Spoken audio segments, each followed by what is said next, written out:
Continuing breaking news coverage here on CBS Sports HQ. The Panthers are closing in on signing Teddy Bridgewater, according to our Jason La Canfora and Bryant McFadden. ESPN reporting that the deal will be for 3 years and around $60 million. Sportsline has already run the numbers on the Panthers with Teddy Bridgewater and with Cam Newton. And the numbers aren't promising for either.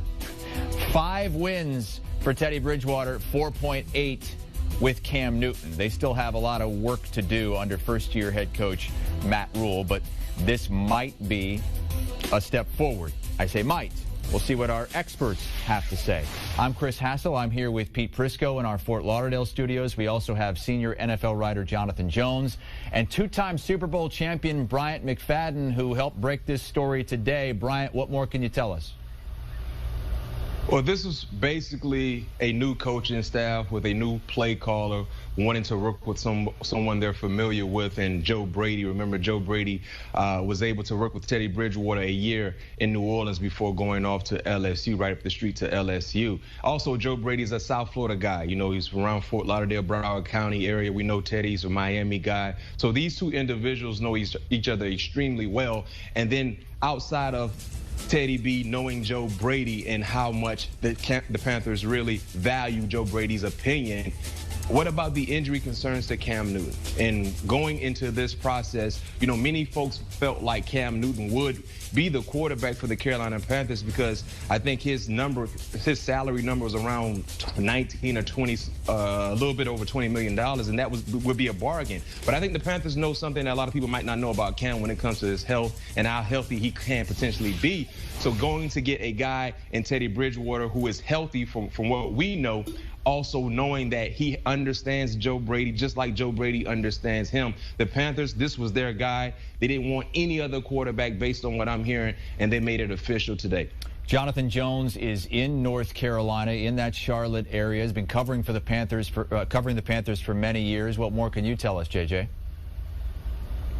Yeah, listen, this is all about Joe Brady. It's all about Teddy Bridgewater. But again, this shows that this franchise is not necessarily in alignment. And I say that because David Tepper has been talking about a rebuild. He's been saying until he's blue in the face that Rome wasn't built in a day. They sent out a memo to season ticket holders earlier in the offseason than they ever have before. And they did that because they wanted folks to go ahead and get their season tickets before they saw what this roster is. Where are the All-Pros that are remaining on this team? James Bradbury never made All-Pro, but he's gone. Look at the linebacking group. Luke Kuechly, he's gone. Where are your pass rushers? You got rid of a mid-20s, 5-time Pro Bowler at offensive guard in Trey Turner. Now he's gone, and you brought in a 30-plus left tackle in Russell Okung. You're going to have to eventually pay Christian McCaffrey. Who's the #1 wide receiver? You could say DJ Moore, but even Steve Smith has said, I don't know if he's a #1 wide receiver. And now you bring in a Teddy Bridgewater who he does need a little bit more around him in order to make this a playoff team.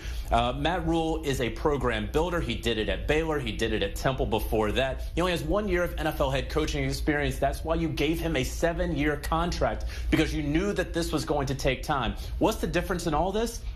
It's general manager Marty Hurney, who has 1 year left on his deal. He's going out there making these moves because he believes this roster is close. This is not a roster. This is not a team that's going to be able to legitimately compete with the New Orleans Saints. If the Tampa Bay Buccaneers get Tom Brady, this is not a roster that can compete with the Tampa Bay Buccaneers. And if Atlanta finally figures it out, you know, maybe they can compete with them. But right now, the Panthers roster, even with Teddy Bridgewater, is the worst roster in the NFC South. Jonathan Jones, thank you. Pete, do you agree that they have the worst roster in the NFC South at this point, even with Teddy Bridgewater? Oh, I don't think there's any question about that. Yes, they're fourth in that division in terms of a roster. What does Teddy Bridgewater do for him? I don't know if he's an upgrade over Cam Newton right now as is, and I really believe that. Now, in a couple years, who knows? And that's the concern in Carolina. That was the concern with Cam Newton. Would he play this year? Probably. Could they get a good season out of him? Probably. But they were concerned more about the future, and that's why they decided to go in the direction of Teddy Bridgewater. I don't know how good Teddy is. I'll be honest with you. I love the kid. He's one of my favorite guys in this entire league. But before he got hurt, he was just serviceable in Minnesota. Now, they won games, but they won games with defense and ran the football. He was serviceable.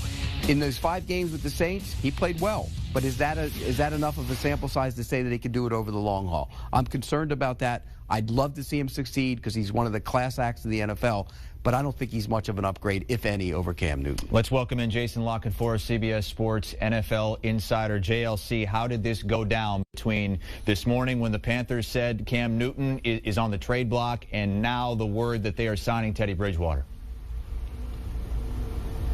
Well, yeah, they didn't go forward with the word about Cam until they were pretty sure that they and Teddy Bridgewater were on the same page, and this is somewhere he'd want to be. And obviously, as the guys have mentioned previously, there's ties to Joe Brady, the new offensive coordinator there. And Joe Brady took a lot of that Saints system with him to LSU that worked so well for Joe Burrow. So it's a fit. The owner there, Tepper, saw Bridgewater playing in the division with New Orleans, saw what he did to stabilize that Saints season when Drew Brees had the injury. So I get it. And look, is Teddy Bridgewater the long-term solution? He doesn't have to be, but what they've done is, a 25-year-old kid, 26. They've got 3 of his prime seasons at $20 million a year, which is chump change on the quarterback market, especially as we go 3 years into this new CBA, as they're finalizing deals with the broadcast networks, as the gambling money starts pouring in. So they've got flexibility there. I don't think this precludes in any way the Panthers from drafting a quarterback in the top 10 this year, or even moving up potentially if they love a quarterback this year. Or there's a quarterback right down the road in Clemson next year who I'm real sure they'll have some interest in, even if Teddy Bridgewater plays great. If these are good problems to have, but I think this is a pretty smart way to hedge their bets. They could still add other people at that position. It's not going to be a big deal. If he plays well, next year the quarterback market, it can't be as crazy as this. It'll never be as crazy as this again. So maybe Teddy Bridgewater has a lot of value if you are going to be in position to draft Lawrence, or if you do take a kid this year and you're ready for him to play the second year. You know, the old Alex Smith, Pat Mahomes thing. So I don't have any problems with it. This gives them some stability. He's a great leader. Everybody in that locker room is going to gravitate to him. Is he going to be able to push the ball downfield all the time? No. But I think in this offense, a lot of his strengths already mesh with what they're going to do. And I certainly think it's about time he gets a chance to be a regular starter again.